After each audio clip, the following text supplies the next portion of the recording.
कहीं ऐसा तो नहीं है कि नेतन्याहू और ट्रंप एक लाइन से बयान इसलिए दे रहे हैं क्योंकि अब वो चाहते हैं कि इस युद्ध को समाप्त किया जाए, ऐसा कई एक्सपर्ट्स कह रहे हैं।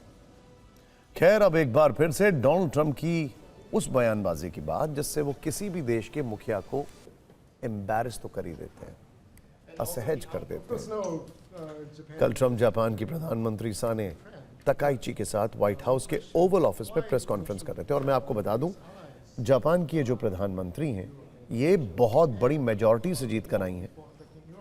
शिंजो आबे इनके गुरु थे और ये और ट्रंप के बीच में जो अंडरस्टैंडिंग है, कहा जाता है, ये बहुत अच्छी है।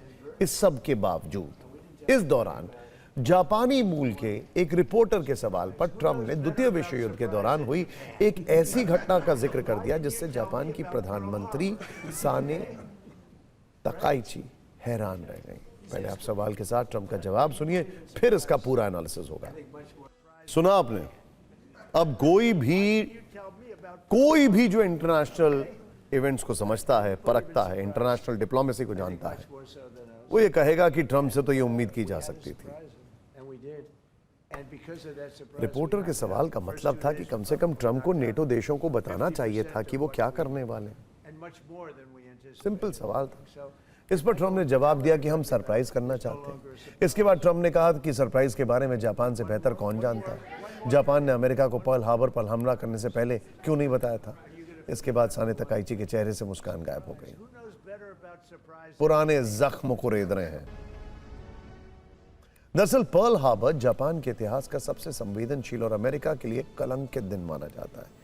इस घटना की अतीत वाली फाइल आपको दिखाते हैं। 7 दिसंबर 1941 को जापान ने अमेरिका पर सरप्राइज अटैक किया था। वर्ल्ड वॉर 2 का टाइम था तब।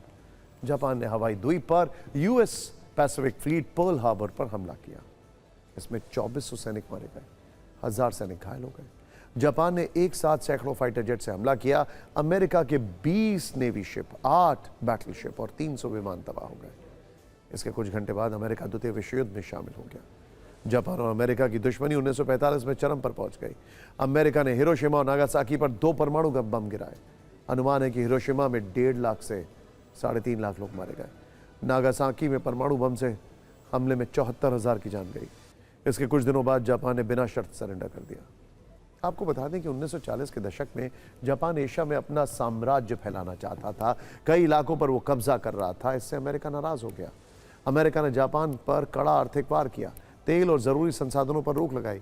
जुलाई 1941 में अमेरिका ने तेल पर पूरी तरह प्रतिबंध लगा दिया। इससे नाराज जापान ने पर्ल हार्बर अटैक कर दिया। इसके बाद द्वितीय विश्व युद्ध विनाशक दौर में पहुंच गया। यही वजह थी कि कल जब ट्रंप ने अचानक पर्ल हार्बर का नाम लिया तो जापान की प्रधानमंत्री हैरान रह गई। और उनके लिए सबसे हैरानी वाली बात यह थी कि यह बड़ा अनटाइमली था और अनकॉल्ड फॉर भी। खैर, देखिए, एक वर्ड होता है वॉर ऑफ एट्रिशन। अब ये मैं क्यों कह रहा हूं आपको बताता हूं। इसका मतलब होता है कि युद्ध को लंबा खींचना। इतिहास गवाह है, अमेरिका लंबे युद्ध नहीं जीत पाया। पिछले 21 दिनों से चल रही जंग में एक महत्वपूर्ण बात ऐसी है जो अब धीरे धीरे अमेरिका को भी और इजराइल को भी समझ में आ गई। वो ये कि ईरान इस जंग को लंबा खींच रहा है, यानी वॉर ऑफ एट्रिशन। वैसे तो इजराइल और अमेरिका की साझा सैन्य शक्ति के आगे ईरान कहीं नहीं टिकता, लेकिन इस युद्ध को लंबा खींचने के लिए उसने ऐसी रणनीति बनाई है कि दोनों दुश्मन उसके जाल में फंस गए। अब ईरान का एक ही मकसद है, वो ये है कि जंग को जितना लंबा खींच सके खींचा जाए। लेकिन आप सोच रहे होंगे कि ऐसा करके उसे क्या मिलेगा, इसमें तो उसका नुकसान ही होगा। नहीं, ईरान जिन दुश्मनों से लड़ रहा है उन्हें हथियारों से हराना नामुमकिन है। और इजराइल और अमेरिका को जिस भी तरीके से बैकफुट पर धकेला जा सकता है उस पर ईरान तेजी से काम कर रहा है।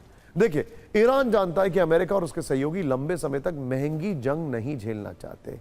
इसीलिए वो निर्णायक जीत के बजाय युद्ध को इतना खर्चीला, एक्सपेंसिव बना देना चाहते हैं कि सामने वाला खुद पीछे हटने को मजबूर हो जाए।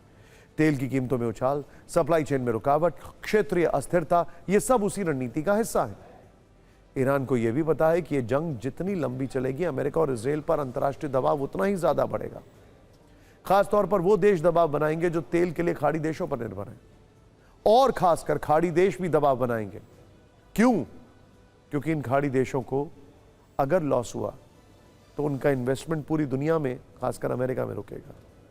अमेरिका और इजराइल को इस तेल युद्ध में उलझाकर ईरान अपने दुश्मनों को हथियार से नहीं बल्कि दबाव से झुकाना चाहता है। और ये गलतफहमी आप लोग कोई मत रखिए कि ईरान के पास लीडरशिप नहीं है, क्योंकि अब ईरान की लीडरशिप के पास वॉर स्ट्रैटेजी डिसाइड करने का अधिकार ही नहीं है। ये अली खौमेनी एक स्ट्रैटेजी बना के गए थे जिसको कहते हैं मोज़ैक स्ट्रैटेजी, जिसमें लोकल कमांडर तक फैसला लेगा कि किसको कैसा जवाब देना है।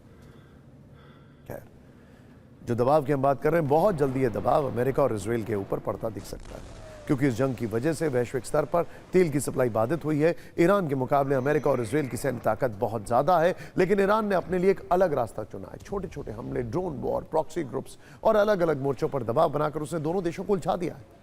यही वजह है कि नुकसान झेलने के बावजूद उसकी तरफ से जंग जारी है, और कुछ दिन और ये युद्ध चला तो ट्रंप और नेतन्याहू तेल वाले दबाव में आ जाएंगे। इसको ग्राफिकली समझते हैं। देखिए, युद्ध से पहले होर्मुज़ स्ट्रेट से रोजाना 20 से 21 मिलियन बैरल तेल और पेट्रोलियम उत्पाद निकलते थे, लेकिन युद्ध के बाद कमर्शियल शिपिंग ट्रैफिक 97% तक उसमें गिरावट आई, और वो भी सिर्फ ईरान के शिप्स निकल रहे हैं या ईरान की परमिशन से निकल रहे हैं। युद्ध से पहले स्ट्रेट ऑफ होर्मुज़ से दुनिया का 20% तेल निकलता था, लेकिन युद्ध के बाद वैश्विक बाजार में रोज 15 से 18 मिलियन बैरल तेल की कमी दर्ज की गई है। इस युद्ध से पहले 20% एलएनजी की सप्लाई स्ट्रेट ऑफ होर्मुज़ से होती थी, लेकिन जंग से के बाद होर्मुज़ से सिर्फ वही ऑयल तेल टैंकर निकल रहे हैं जिन्हें ईरान निकलने की परमिशन दे रहा है।